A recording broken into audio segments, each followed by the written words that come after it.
পিনাকি ভট্টাচার্য, ইলিয়াস হোসেন, কনক সরোয়ার, আমি 2-3টা নাম বললাম আর কি, আরও এরকম অনেক নাম কিন্তু আছে। এরা কিন্তু এখন এদের অনেককে হয়তো আমিও ব্যক্তিগতভাবে অতটা পছন্দ করি না। বেশি কিছু বলে আমি বাথরুমে ঢুকে যাই, ওদের মতো আর বলতে থাকে, একসময় টায়ার্ড হয়ে যায়, আর কিছু বলে না। আমি আসলে ভাবতেছিলাম যে আসলে প্রবাসীদের ভূমিকা মানেটা কি। আমি বলবো আমাদের প্রবাসীরা এক্সিলেন্ট ভূমিকা রেখেছেন, কিন্তু সোশ্যাল মিডিয়াটা দেখে, যে কারণে আমি চাকরি বাকরি ছেড়ে দিয়ে আমি নিজেও সোশ্যাল মিডিয়া করি, আমি একটা ইউটিউব চ্যানেল করি, এবং আমি মনে করি আমি খুব ভালো আছি এবং স্বাধীনভাবে কথা বলতে পারি, কারো কাছে জবাব দিয়ে করতে হয় না। যেমন এখানে প্রিন্স ভাই, উনিও আমার মতো স্বাধীন না কিন্তু, কারণ ওনাকে তার পার্টিতে যে জবাব দিয়ে করতে হয়, যে কেন বলছেন মান্না ভাইয়ের স্বাধীন না, আমি স্বাধীন। আমি একমাত্র আমার বউর কাছে জবাব দিয়ে করে, মেয়ের কাছে জবাব দিয়ে করি। মেয়ে আর বউ বলে এত না বললেও পারতা, কেন এত বলো, এইটুক ছাড়া আর কোনো জব জন। বেশি কিছু বলে আমি বাথরুমে ঢুকে যাই, ওদের মতো আর বলতে থাকে, একসময় টায়ার্ড হয়ে যায়, আর কিছু বলে না, মানে নিছে যে এটা এরকম করবে। কাজে আমি স্বাধীনভাবে বলতে পারি। কিন্তু ভাই আমি এটা দেখেন, আপনার শিরোনামটা কি? শিরোনামটা হলো জুলাই আগস্টের গণ অভ্যুত্থান ও প্রবাসীদের ভূমিকা। আমি আসলে ভাবতেছিলাম যে আসলে প্রবাসীদের ভূমিকা মানে এটা কি, গণ অভ্যুত্থানের ভূমিকা নাকি গণ অভ্যুত্থানের পরের ভূমিকা? আমি যদি গণ অভ্যুত্থানের ভূমিকা বলি, যে গণ অভ্যুত্থানে তারা কী ভূমিকা রেখেছে, আমি বলবো আমাদের প্রবাসীরা এক্সিলেন্ট ভূমিকা রেখেছেন। অ্যান্ড এক্সিলেন্টটা কীভাবে হতে পারে বলবেন যে প্রবাসীরা রেমিটেন্স পাঠায় নাই, না পাঠাইয়া হাসিনা সরকারকে বিব্রত করছে। এক্সিলেন্ট ভূমিকা, তারা কিন্তু এটা করেছে। না হলে হাসিনার পতনের পরে এত রেমিটেন্স বাড়বে কেন? মানুষ নতুন সরকারের উপর খুশি হয়েছে, খুশি হয়ে প্রপার ওয়েতে রেমিটেন্স পাঠিয়েছে, এটা একটা পজিটিভ দিক।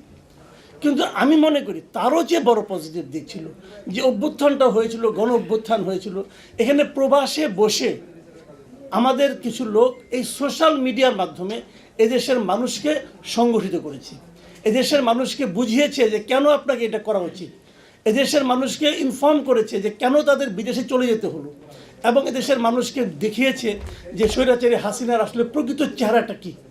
এবং আমি মনে করি একটা গণ আন্দোলনের জন্য এর চেয়ে বড় আর কিছু হতে পারে না। এখন কথা হলো কারা করেছে এগুলো, এই লোকগুলো কারা? তাদের আপনারা সবাই চেনেন, কিন্তু এই লোকগুলি কিন্তু অচেনা কেউ না। এই পিনাকি ভট্টাচার্য, ইলিয়াস হোসেন, কনক সরোয়ার, আমি 2-3টা নাম বললাম আর কি, আরও এরকম অনেক নাম কিন্তু আছে। এরা কিন্তু এখন এদের অনেককে হয়তো আমিও ব্যক্তিগতভাবে অতটা পছন্দ করি না, কিন্তু আমার পছন্দ না পছন্দ কিছু যায় আসে না। এরা মানুষকে ঐক্যবদ্ধ করতে পেরেছে কিনা, দ্যাট ইজ দ্য পয়েন্ট। এবং একটা কমন ইস্যুতে, একটা কমন ব্যাপার থেকে হাসিনাকে সরাতে হবে, এই ইস্যুতে তারা সক্রিয় ছিল কিনা, তারা মানুষের মধ্যে সেই চিন্তাটা জাগ্রত করতে পেরেছিল কিনা, দ্যাট ইজ দ্য পয়েন্ট।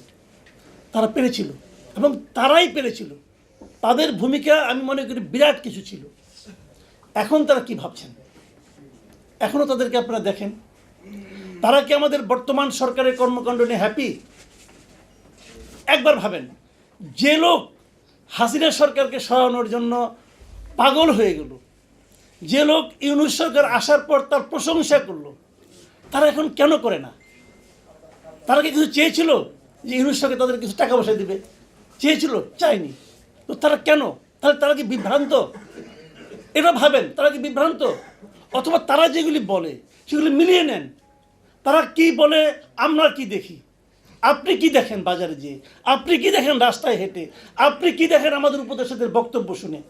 ভাবুন, কি চেয়েছিলেন, কি পেয়েছেন? তারা এখন কি বলে, আমাদের ওনারা এখন কি বলে? এটা নিয়ে আমি নিজস্ব কোনো মন্তব্য করতে চাই না, কারণ আমি প্রতিদিনই বলি। খালি এখানে বলছি আমি, এই চিন্তাগুলো কিন্তু আমাদেরকে করতে হবে। একটা কথা মাথায় রাখবেন, কেউ মসিহা না, কেউ আপনাকে কেউ কিছু করে দেবে না। যা কিছু করার আমাকেই করতে হবে। আমি যদি এখানে ভুল কিছু বলতে থাকি, আপনারা আমাকে থামিয়ে দেবেন, ভাই আপনার এই পাগলামি আমি শুনতে চাই না। তখন আমি বুঝবো আমি পাগলামি করতেছি। যত